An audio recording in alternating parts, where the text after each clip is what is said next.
Hello everybody, welcome back to Let's Play RGFX Kaiserreich. Guys, doing it. Let's continue on from where we last left off. So. Oh, this is not what I want open. You can't see it, but okay. So, we're getting into military factories, which is really nice because we need more military factories. We have 5. This is going to be a 2 factory increases, what, 40%? I think that's pretty good. Because we do need more guns. We need more men. And again, like at some point, I want the Roosevelt faction to kind of collapse so that we can declare ourselves to be a democratic America and then hopefully intervene in the Civil War at some point. Like, again, I don't know if the Canadians have backed a faction yet. Like, I don't know if they have or not. The St. Lawrence Deeper Waterway Pact. In a brief conference today at St. Lawrence in Canada, the Canadian and American engineers met to discuss the possibility of a 2-stage plan for power development.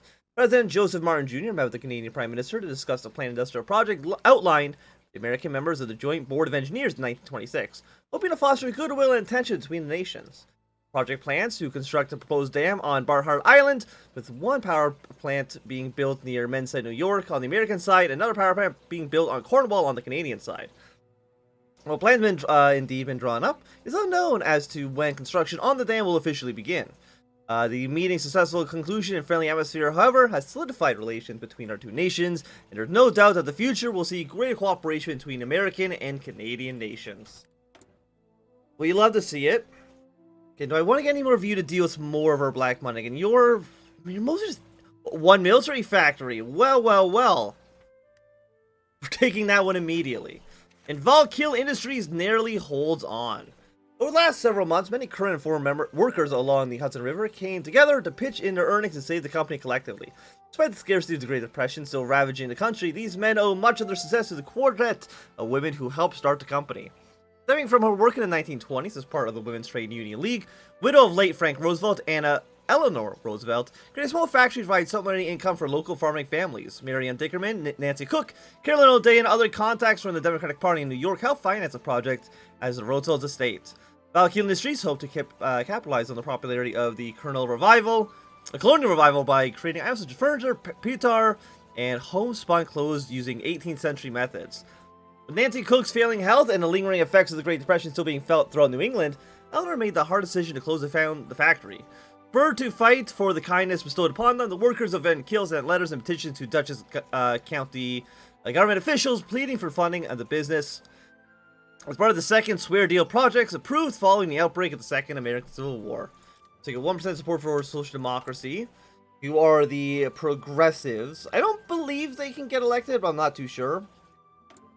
I think, as far as I know, like in New England, you can only really elect the Democrats or you can elect the Republicans. I mean, that's the decision we got at the very beginning here. Let's tighten security in New Jersey. And how is Great Depression right now? 23%. I mean, it's getting slightly better. Ever so slightly better. Weapon cache looted. You love to see it. Again, we need command power for these things to actually work. And unfortunately, due to our abysmal war support, we don't get command power that fast. It would be really nice if we did, but it's just not possible right now. We could get... I mean, I guess no matter what, you help out with the Great Depression, so... I think building Celestial is garbage, though. Give me the air bases. It's not much, but I'm still going to take it. We got our 2 military factories. Electronics. We get more victory points in Albany. We got a supply hub, actually. That's not... Yeah, I mean, a supply hub's like, what, 30,000 construction points? Yeah, I think it's definitely worthwhile. And for our military factories, obviously we need to put them into weapons. Like, I mean, I would love to get an Air Force going, but it's just like the New England economy. I mean, it's okay. I mean, we have 26 civilian factories. That's pretty good. However, due to the Great Depression, most of those factories are worthless. We need more military factories. We have what, 53%, and of course we have our special projects as well. I'm going to invest 25 into IDC and connecting Cape Cod to the continent. This is the completion of the Cape Cod Canal, built at the height of tensions in the Atlantic during the First Krieg. sleepy fishing communities of Cape Cod have officially disconnected from the mainland Massachusetts. In the wake of our most recent infrastructure projects, however, the communities of Cape Cod once again are connected to the rest of the state. Speculators are beginning to buy up property along the untouched waterfront, preparing for the promised post-war tourism boom. To the locals, the towering metal silhouettes of the Bourne and Sagamore bridges are the harbingers of a new era. One which will almost certainly bring sweeping changes to these quiet shores. Thank you for the political power. Not much, but I mean, it's better than nothing. If we go for construction speed, I mean, how long will this take? Right now, the 30th. I mean, it'll get rid of most of our Great Depression modifier. We could go 5% factory output and minus 2%. Maybe will give us 1 civilian factory. Naval dockyards absolutely is not what we're looking for. Like, do we have any penalties for production efficiency? Yes, but honestly not that bad. So I'm gonna take this. Yeah, we got 1 civilian factory. I think that saves you about 20 days on our military construction. So I mean, that's okay. I think that's okay. Seems pretty good. Damocles project. And then after you're done, if we get any more military factories, let me just take a quick look. Signal department. We get naval dockyards, which is okay. Unlocks infiltrate and improvise to resistance action in states controlled by our enemies in the Second American Civil War. Okay, and we get it from logistics company for free. We might actually want to do that a little earlier. 5,000 manpower, stability, refugees and resources are being smuggled. Synthetic refinery also is not bad. So maybe we'll go down this tree next. Cost reduction for doctrines would be quite nice. We get a new general. I do see there's 1 military factory down here. Oh, there's also a military factory here as well. So I'm really not too sure where exactly we want to go. I mean, the military factory would be nice, for sure. Is there anything up here we really want? I guess sway public opinion would probably be useful, right? So, you know, I guess we'll sway public opinion. You remove limited. Okay, so you are. Well, we're not limited recognized. We have no recognition basically whatsoever. So we'll try to get popularity on the home front. Seems like an okay place to start. Thing is, I hate you. I don't like you at all. Like, how many building slots are in Vermont right now? I have 5 open slots. I'm going to tell you, I don't need another one. Unless that's for Vermont. No, it's for, you know, yeah, it's for, no, you're Vermont. You're from New Hampshire. Yeah, I have 5 open slots. I'm going to tell you, I don't need more than that. A long disputed settle. Today, map markers from the Geological Survey rejoice that the long-standing border dispute between Vermont and New Hampshire has finally been settled. A new settlement fixes the boundary between these 2 states for 200 miles along the Connecticut River. New Hampshire's jurisdiction begins with the original low water line of the west bank of the river. For nearly 150 years, these 2 states have been arguing over where the land ran. Both states collected taxes from property owners, and there was a recurrent debate between the states as to which state would control the bridges and control powerhouses. A.F. Hassan, chief of the cartographic section of the Geographical Survey, said that some map changes in the past 20 years have been significant enough to change in the geographic text, but obscure enough to mostly only affect scientists, road builders, and engineers. Most of the changes happen as a result of the river changing course. Following the fixture of the Vermont-New Hampshire border, the Geological Survey began to look for other erratic rivers that may have changed course and therefore could drastically change the boundary lines. So 4 people have switched what state they're in. Yeah, could go for better guns. But I don't know if that makes... I mean, we have 800 rifles. You're the bad ones we don't like. You want... For garrison, National Guard, and comp... Do we have actually only National Guard units?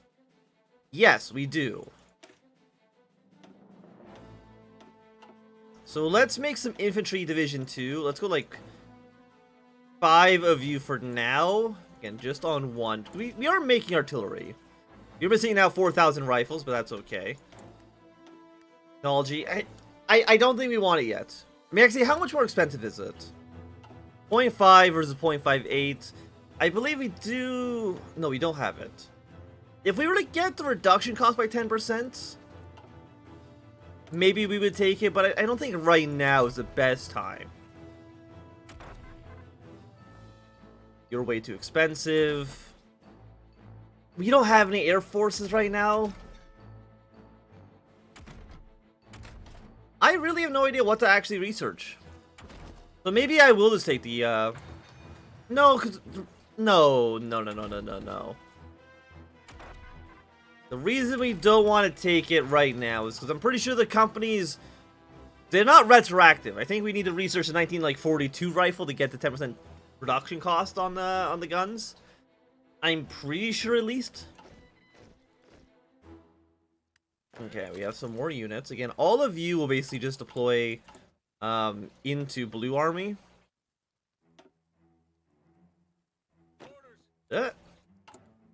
Deploy into Blue. Yes, excellent. Hey, we have a military factory. I'm going to use... yeah, I'm going to use you to build some close air support. We'll try to use the Canadians for... I mean, how many planes do the Canadians have?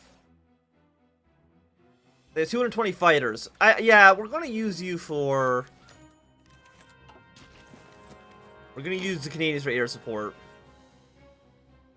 Get alternative routes. Find security in Ohio. One infrastructure. I mean, it's not bad. Let's get some infrastructure in Rhode Island. Oh, Rhode Island. And aside from that, it's 4 more days until you're ready to go.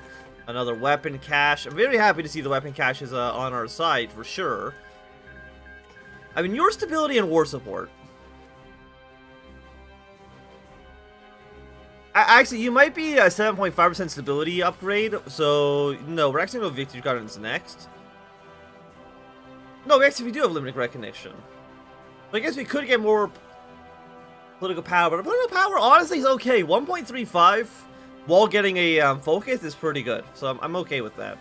Fresh from the oven! Established in 1930, the toll house has become rather fashionable New England staple. In particular, the inn's matron has been renowned throughout the country for delicious recipes, including what she describes as a chocolate chip cookie. Never catch on. A favorite spot for the young, the old, and even those of politics, like Joseph Kennedy Sr., Ruth Grace Wakefield, embodies the New England mother in her passion dedicated evident from her baking. Born Ruth Jones Graves, Wakefield grew in Easton, Massachusetts, and worked at a home economic teacher and a hospital dietitian. In 1930, Wakefield and her husband and Kenneth Donald Wakefield bought a tourist lounge in Whitman in Plymouth County, a junction located halfway between Boston and New Bedford. It was a place where passersby traditionally paid tolls, changed horses, and ate home-cooked meal. Ruth cooked and served all those food at the inn, gaining a cult following of fans who enjoyed her lobster dinners and desserts. But indeed, it was her cookie that had earned her national fame. Nicknamed the chocolate chip cookie, Wakefield claimed that she added chopped bits from a Nestle semi-sweet chocolate bar into a cookie. Reporters incorrectly stated the move was a mistake. Ruth claims that she intentionally sought to create a cookie with a delicious bite of chocolate. The cookie has reached soldiers stationed in Massachusetts, many of whom have written letters requesting it from their families while on the front lines. The nation had become infatuated with the cookie, with Wakefield agreeing to give Nestle the rights to the Toll House cookie name for $1 and a lifetime supply of Nestle.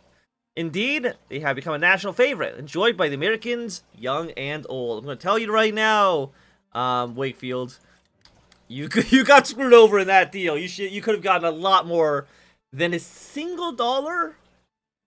Come on now, Wakefield. The 40 legitimacy right now. You could get more. I mean, do we need more legitimacy than 40? I know this sounds kind of stupid. Maybe it sounds stupid, but I don't know if there's really anything that requires more. We do need more divisions for this, which allows us to become an independent state, which we do need for either the mantle of Democratic America or the mantle of Free America. Please, foreign investment. Yeah, like for right now, I literally just don't think you mean much. Like I don't. Like, do you require... No, you just require that the Civil War is over. Well, since it's died down, which basically means that there's no active fighting in the former U.S. But you don't require legitimacy. Civilian factories. Again, that'd be nice, but again, we can't really do anything until the Civil War is actually, you know, reaching its conclusion. How many divisions do we actually have? I think we have 4. You know, we have 15. Now we have 16. So now we should be able to declare the Second Declaration of American Independence. Break free from Ottawa. I'm not too sure how much that is really going to change things. I guess... I mean, we're exporting a lot to the Canadians. But that's about, like, it's not that bad. There we go. We are one... I don't know why one plane needs 20 manpower, but... Anything else we need? Okay, public opinion, are we ready? No, we already have public opinion. Or sway public opinion. So where is that? Unless establishing legitimacy is swaying... Yeah, you actually might be swaying... No. Because I think we had these before. Unless having a lot of legitimacy has bonuses that I'm not aware of. Which might be true. So I guess we'll just take both of these. Cleared New Hampshire Forest. An extra building slot that I honestly can't see how we would ever actually effectively use. And yeah, let's do our Second Declaration of Independence.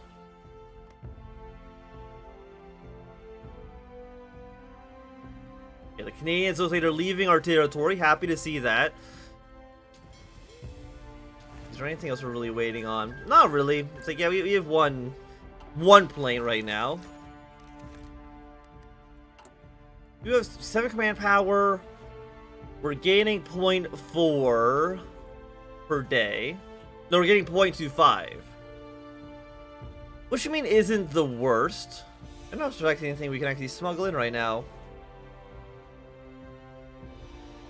Yeah, because we have 2 in Ohio. I'm surprised we don't have any in Pennsylvania. And I'm not too sure why we don't have any in Pennsylvania to begin with. And how is, I mean, they're doing okay. I mean, essentially right now they're the same thing as being the Pacific States of America. There's not really that much different there. Hey, the 4th of July. Thank you for losing us political power. Happy with that. How many guns do we need? 1.7k. That'll be done in 117 days. So I would probably go 5 factories on infantry equipment right now. Seems to me like a reasonable amount. And once our declaration is done, we can then... I mean, probably do you, right? Infiltrate, improvise, sabotage. Norwich University, are you a research slot? No, not really. And by not really, I mean not at all. Will the Canadians invade? I'm gonna do a quick save just in case they invade us. I don't know actually what the Canadians are going to do. Got a weapon cache? I mean, we'll stay in the Entente. Like, me and Canada are still friends. Okay, but it is 38. We're about 1 more year away from the Wilderkrieg. Russia does seem to be struggling a little bit with trying to clean out Central Asia. And I think Bulgaria is going to end up winning their war. Very impressive, very impressive. Decisions available. What decisions are available? Oh, scouting in New Jersey. There we go. Send our scouts in. It just calls us command power. Okay, declaration's been proclaimed. Canada has agreed. The Canadian government has responded to our demands of affirmative. They are ready to relinquish all control over government apparatus and have expressed willingness to work with us as equal partners in the Entente Alliance. 50 political power, more legitimacy. Apparently only +5. Yeah, so current legitimacy at 45. So actually we have legitimacy in both of these actually. Okay, Light of the Old Church. Current legitimacy 45. Once the focus behind enemy lines completed, the following abilities will be unlocked. You're behind enemy lines. So yeah, we get more decisions afterwards.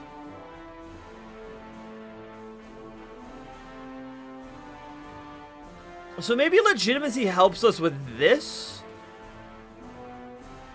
And you know what? If it does, I'm just going to take all of them. We're now up to 60 legitimacy. I feel like that's pretty good. At 60, I don't know if we're going to need to get any more done in the future.